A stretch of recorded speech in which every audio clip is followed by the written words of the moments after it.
Assalamu alaikum. Dr. Nasir, how is everyone?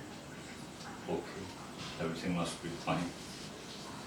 So, in today's video, we will actually continue with the same stuff, right? We are trying to develop sort of sense of vocab. Okay? Today we will take different words and we'll try to understand how different words can be used in different ways. Okay, let's take any word, like suppose, first let me write some words, okay. Suppose stripped, okay. Stultify, stultify, stool, snare, sphere, S-P-H-E-R-E, okay. Suppose I say falsify, falsify, stool, right? So it's just by the way different word, snoop, okay, inebriate,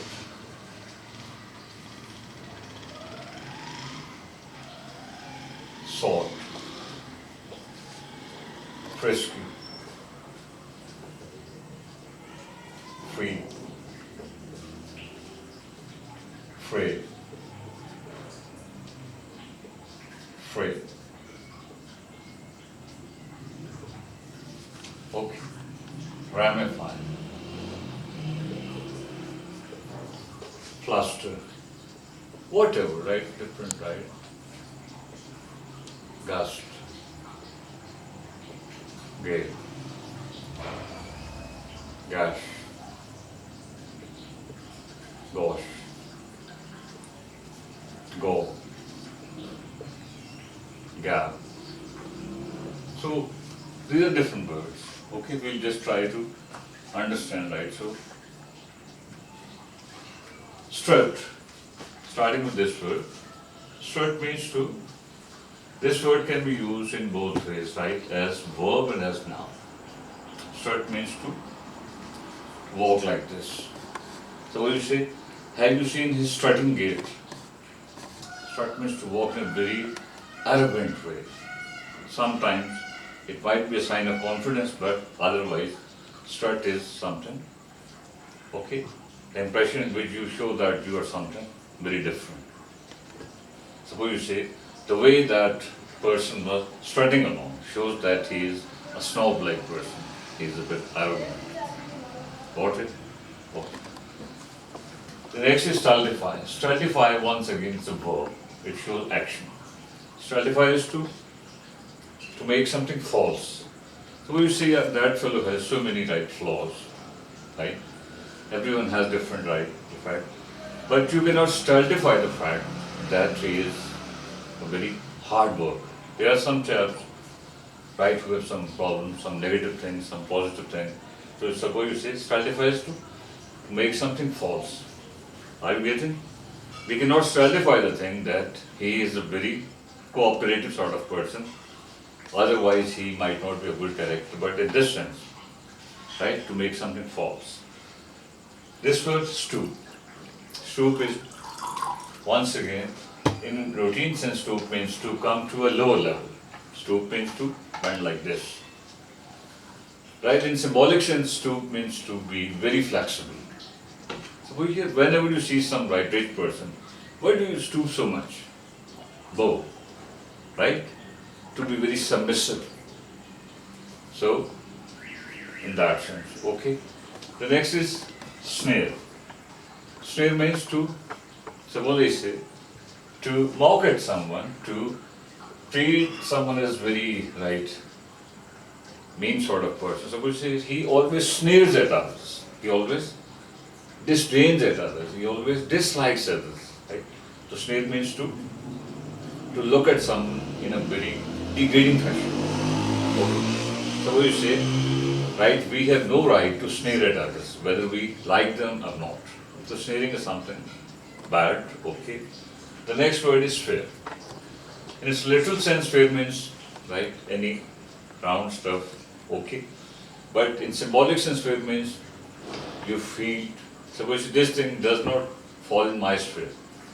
This thing does not fall in my sphere. It means it doesn't come in my ambit, my field, so this is something beyond that, okay?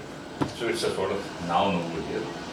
And the next is falsify. It's from false. To falsify is just like stultify. Right? Falsify is to make something false. So why were you trying to falsify him? Whatever he was saying, right? Whatever he was saying, he was so firm. So you should not have falsified him to try to prove that someone is wrong. Just like stultify. If you just make its noun form, so that would be like what? Falsification. Falsification in that process. It's a noun. Similarly, if you change stultify a bit, stultification, the process of falsification. Okay? The next word is stooge. Stooge, it's a very nice word in the sense. Stooge is something that works actually sort of puppet-like thing. Puppet-like thing. If someone is a stooge, it means he or she has no opinion of his or her own, right? As people say that some countries have become stooges in the hands of some big parts. Stooge means person who is sort of puppet-like stuff, something bad. Okay? Snool. Snool has almost the same meaning. Snool is used for a person who has no opinion of his own. Suppose if a married person, he is very submissive, very uxorious-like person. He loves his wife a lot. In negative sense that he always, so such person is called snood. A very submissive person, especially a person who is very uxorious. Uxorious means a person who is crazy about his wife. So uxoriousness is something bad. Okay. The next is inebriate. Once again, inebriate is a verb. It means to drink. So we say his habit of inebriation has spoiled his life. The inebriate is to drink, especially to drink a lot. Okay. Sort. Sort has almost the same meaning, right? Suppose you say when I met him, he was sort at that time. He was drunk. So sort means to drink or to be drunk. It can be used both ways. Okay. Frisky. Frisky is from frisk. Frisk means to move in a light vein, to move just the way lambs do, over here, right. So we said when I met him yesterday, in routine life he's very sober, very decent, very solemn, very serious sort of person.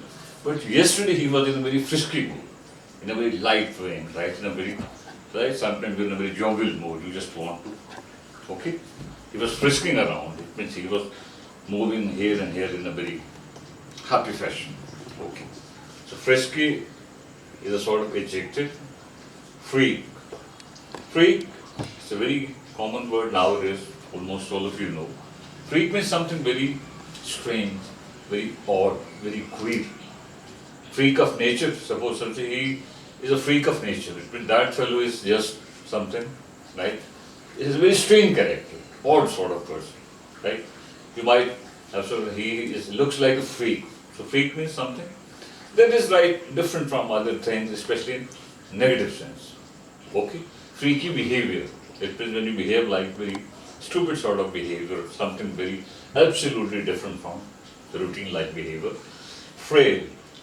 Frail means to become weak, right? With the passage of time, suppose you say, when age, when you actually become a bit senior, everyone somehow turns frail. Frail means to become weak. Okay? And fray. Fray has different meanings. In one sense, fray, suppose if your clothes fray, it means they become a bit old and worn out. So I don't want to wear these frayed clothes. It means something that is not that attractive. Okay. But in another sense, fray means to attack some. When America frayed that country, and Afghanistan was frayed by Russians to attack. Okay? So it can be a verb, it can be a noun. Ramify is to make branches of something. So you see, when you ramify this thing, it means when you branch it out. Ramification is sort of branching system, right? Different aspects of something. Okay. And fluster. Fluster once again can just be felt. So I don't understand the reason of your fluster. Fluster is a state when you're very upset, very fidgety, moving around, this and that. Right? So we say, yesterday when I met him, when I saw him, he was flustering around. It means he was very upset and he was moving over here and there. Okay. Fluster as noun means state of very, when you're in an extremely agitated or upset state. Okay. So when you see here, why don't you understand this fluster? Right? Suppose his son has passed away, and obviously you should fluster is something natural. Okay. Gust, you say, in case of winds. So it's gusting around. It means winds are blowing. Okay, suppose you say, right, I have heard the weather forecast and they're saying there will be gusts, right, at night. It means there will be strong winds. Right, both ways. It can be used as verb and noun. Gale is used in the same sense, right? Gale means very strong wind, right? Storm-like stuff. They have almost the same meaning. Gash. Gash means a very deep wound. So you see, first let me treat his gash, then I will take care of your minor wound. So gash is a very deep wound, sort of laceration. Okay? In any sense. Suppose you see, let his gashes heal first and then we talk to him. Okay? Very deep wound. And gosh, it's not actually a word, it is sort of interjection, sort of expression of and you say, gosh, once again you are actually inflating things, you are talking like this and that. Gosh, it's not a word in that sense. And gulp means to eat something, to gulp, G-U-L-P, to eat something quickly, greedily. As you say, gobble. They're almost the same, right? Gob, gulp, gobble. So when I reached it, he had gobbled everything. He had gulped everything. He had gobbed everything. It means he had eaten everything. Okay? And gab, it stands for mouth, something. You might have heard that very famous expression, gift of the gab. People say, Allah has blessed different people with different qualities, but Allah Almighty has blessed that person with the gift of the gab. The gift of the gab means a person who is very eloquent, orator sort of person, right, who talks very well, and people love him because of this quality. So this was sort of skim through, as you know, is sort of intro of something. Inshallah, see you very soon. Take care. Thank you very much for being here.